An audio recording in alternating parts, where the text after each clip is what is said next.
தந்தையாம் கடவுள் நாம் நினைத்தாலும் நினைக்காவிட்டாலும் விரும்பினாலும் விரும்பாவிட்டாலும் நன்மைத்தனமும் கருணை உள்ளவும் கொண்டு மக்கள் மீது ஏற்படுத்தி கொண்டிருக்கின்றார். எளிதான வடிவில் நாம் காணும் பொருட்டு இதை நாம் ஒவ்வொருவரும் அனுபவிக்க தன் ஒரே மகனை பெண்ணிடம் பிறந்தவராக இறைவன் தீர்மானிக்கின்றார். கிறிஸ்துவில் அன்பினரை சகோதர சகோதரிகளே, அன்னையின் அன்பு பக்தர்களே, இந்த பாரம்பரியம் மிகு சேத்துப்பட்டு திருத்தலத்திற்கு வந்திருக்கின்ற அனைத்து அருட்பணியாளர்களுக்கும் அருட்சகோதரிகளுக்கும் இறை சமூகத்திற்கும் திருநாள் நல்வாழ்த்துக்களை உரித்தாக்கிக் கொள்கின்றேன்.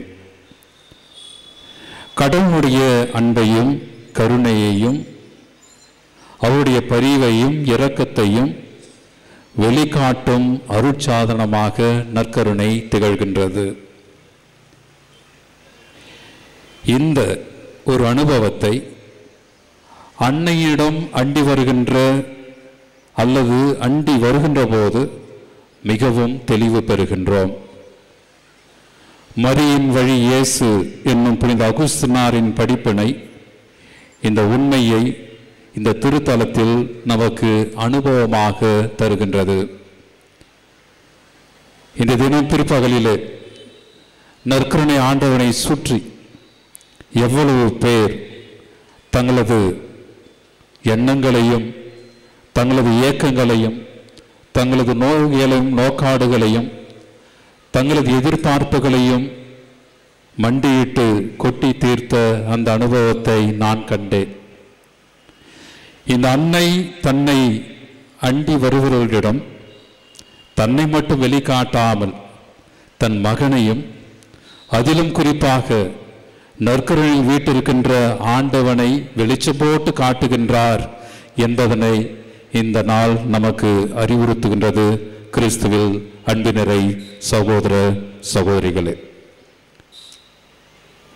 மரியாள் தனது கடவுளின் அனுபவத்தை, தனது மகனின் அனுபவத்தை, தான் சந்தித்த அத்தகைய ஒரு தனி அனுபவத்தை நாமும் பெற வேண்டும் என்கின்ற எண்ணத்தை நம்மிடம் விதைக்கின்றார். முதல் புதுமை யோவான் எழுதிய நற்செய்தியிலே 2வது அதிகாரத்திலே 5வது வசனத்திலே நாம் பார்க்கின்றோம். பணியாளர்களிடம் இயேசுவின் தாய் சொல்லுகின்றார், அவர் உங்களுக்கு சொல்வதைப் போல செய்யுங்கள் என்று சொல்லுகின்றார். இது முதல் புதுமை. இது ஒரு உறவின் அடிப்படையில் அமைந்தது. கானாவூரில் நடந்தது. அங்கு தனது மகனை தனது உறவினர்களிடம் அறிமுகம் செய்கின்றார்.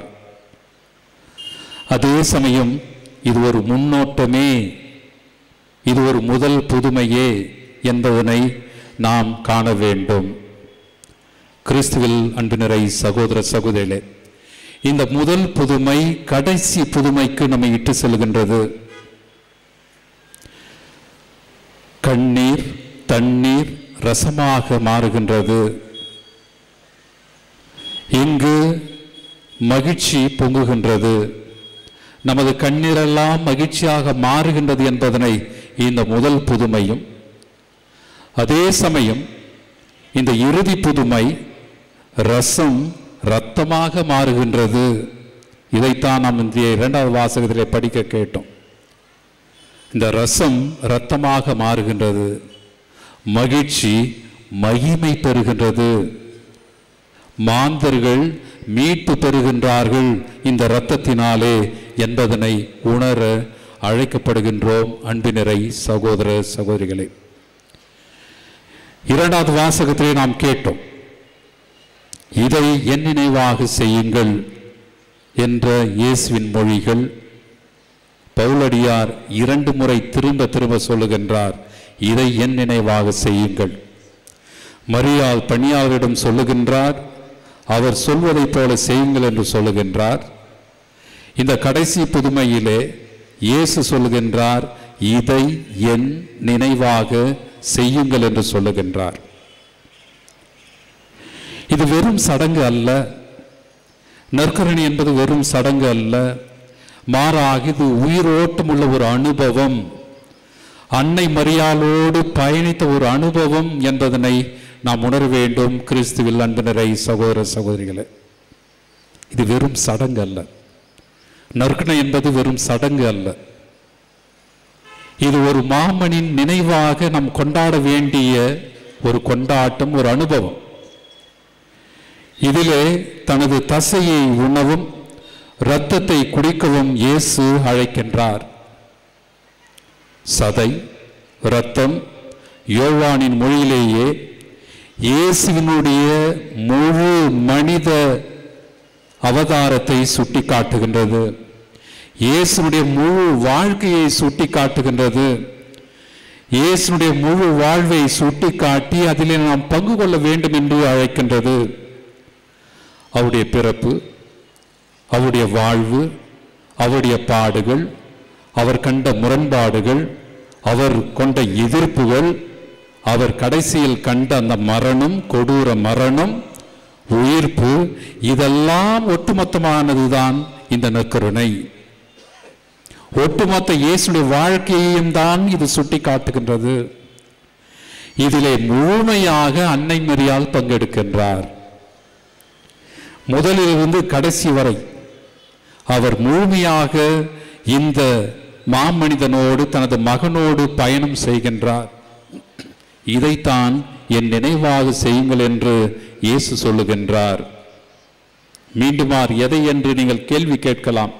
அவர் நம்மை பார்த்து சொல்கின்றார், எனது கொள்கைகளை, எனது போதனைகளை, எனது சவால்களை, எனது போராட்டங்களை, எனது எதிர்பார்ப்புகளை, ஏன் நான் மேற்கொண்ட எதிர்ப்புகளை, நான் கொண்ட நம்பிக்கையை, இவை அனைத்திலும் நீர் பங்கேடு என்று நம் ஒவ்வொருவரையும் இன்றைக்கு அழைக்கின்றார்.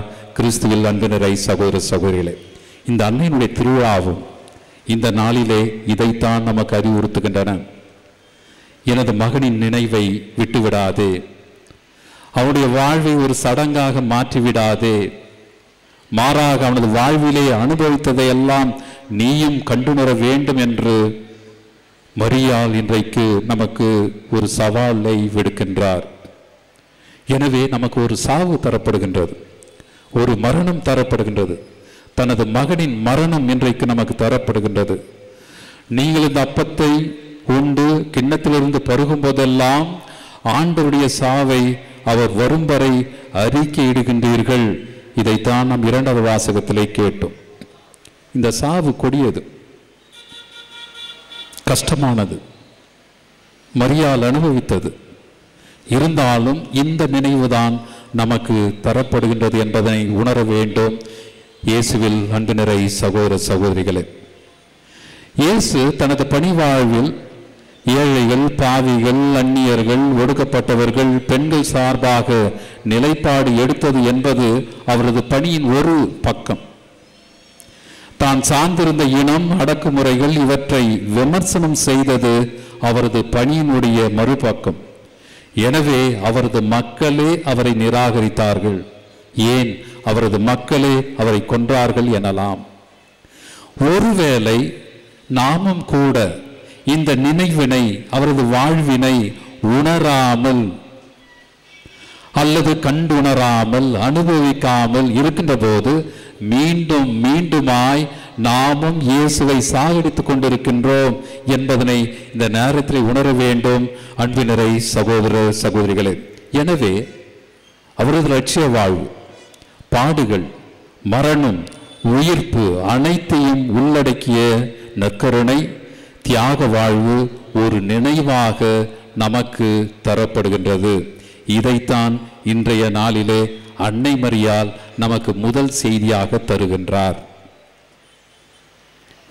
காரணம், அன்னை மரியாள் வானத்தூரிடமிருந்து அந்த செய்தி கேட்டபோது, அந்த மங்கள வார்த்தையை அவர் உள்வாங்கிய போது காணாமலேயே விசுவசிக்கின்றார். அவருடைய முகம் தெரியாது, அவர் என்ன செய்ய போகின்றார் என்பது தெரியாது. அவருடைய கோட்பாடுகள், அவருடைய செயல்பாடுகள், அவர் என்னதான் செய்ய போகின்றார் என்பதை அவர் முழுமையாக கண்டுணர வாய்ப்பில்லை. ஆனால் நம்பிக்கையிலேயே காணாமலேயே அந்த மகனை அவர் ஏற்றுக்கொள்கின்றார் தனது உதரத்திலே. ஆனால் நமக்கென வரலாறு உண்டு, இயேசுவை பற்றிய செய்திகள் உண்டு, அவரை பற்றிய குறிப்புகள் உண்டு, விவிலியம் உண்டு, பாரம்பரியம் உண்டு, திரு அவை உண்டு.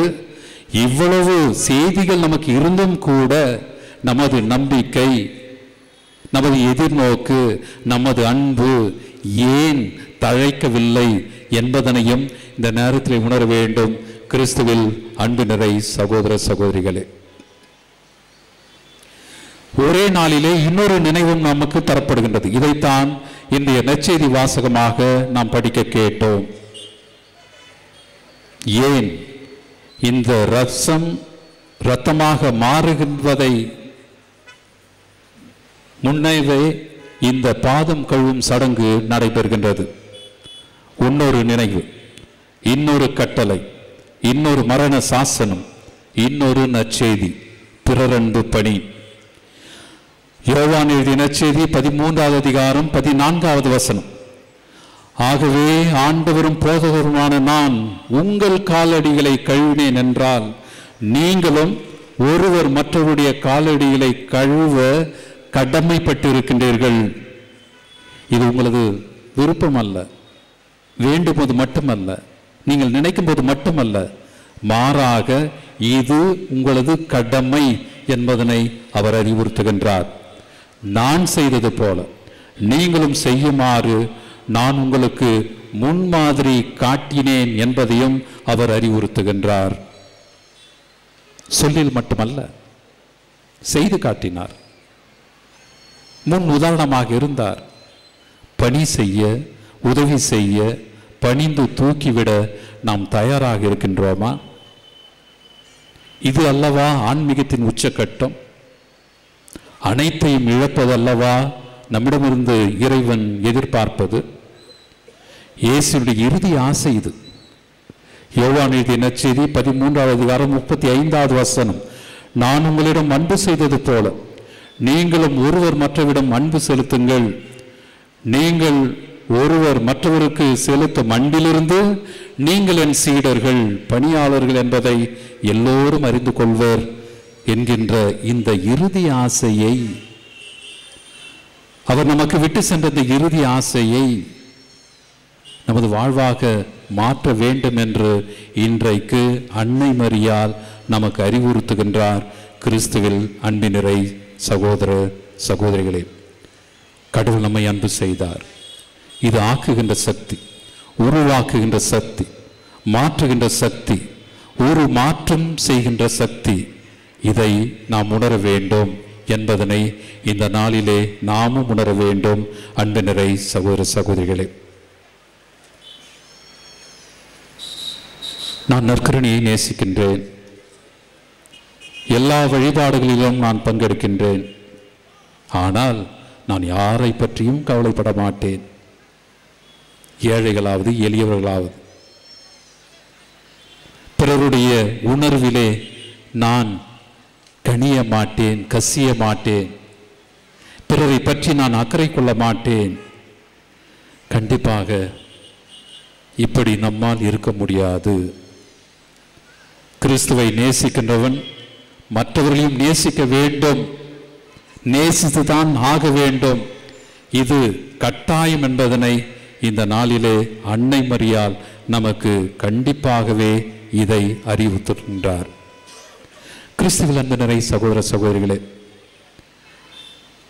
இன்றைக்கு நமது பிள்ளைகள் உறுதி பூசல் பெறப்போகின்றார்கள்.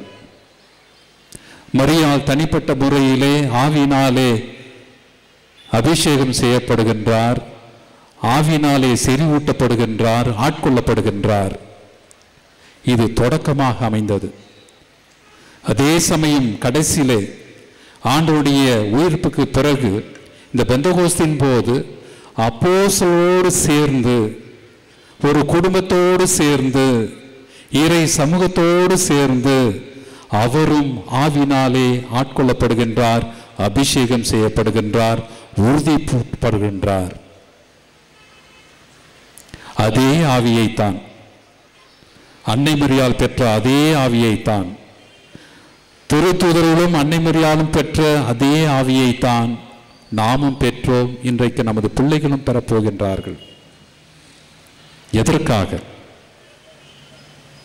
அவருடைய நினைவை கொண்டாடவும், இயேசுடைய நினைவை தங்களது வாழ்வாக மாற்றவும் இன்றைக்கு அவர்கள் ஆவியினாலே உறுதிப்பட போகின்றார்கள்.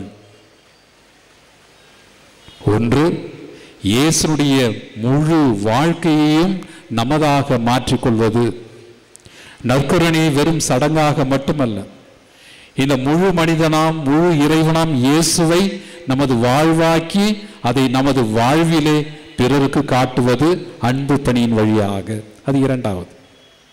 இந்த இரண்டு பணியிலும் நமது பிள்ளைகள் உறுதிப்பட, அவருடைய வாழ்வும் உறுதிப்பட, இவர்கள் வழியாக அவர்கள் சார்ந்திருக்கின்ற குடும்பங்களும் உறுதிப்பட, இந்த குடும்பங்கள் இருக்கின்ற இந்த இறை சமூகமும் உறுதிப்பட, இந்த இறை சமூகத்தை கொண்டிருக்கின்ற இந்த மறை மாவட்டமும் உறுதிப்பட தொடர்ந்து இத்திருப்பலிலே ஜெபிப்போம். ஆமென்.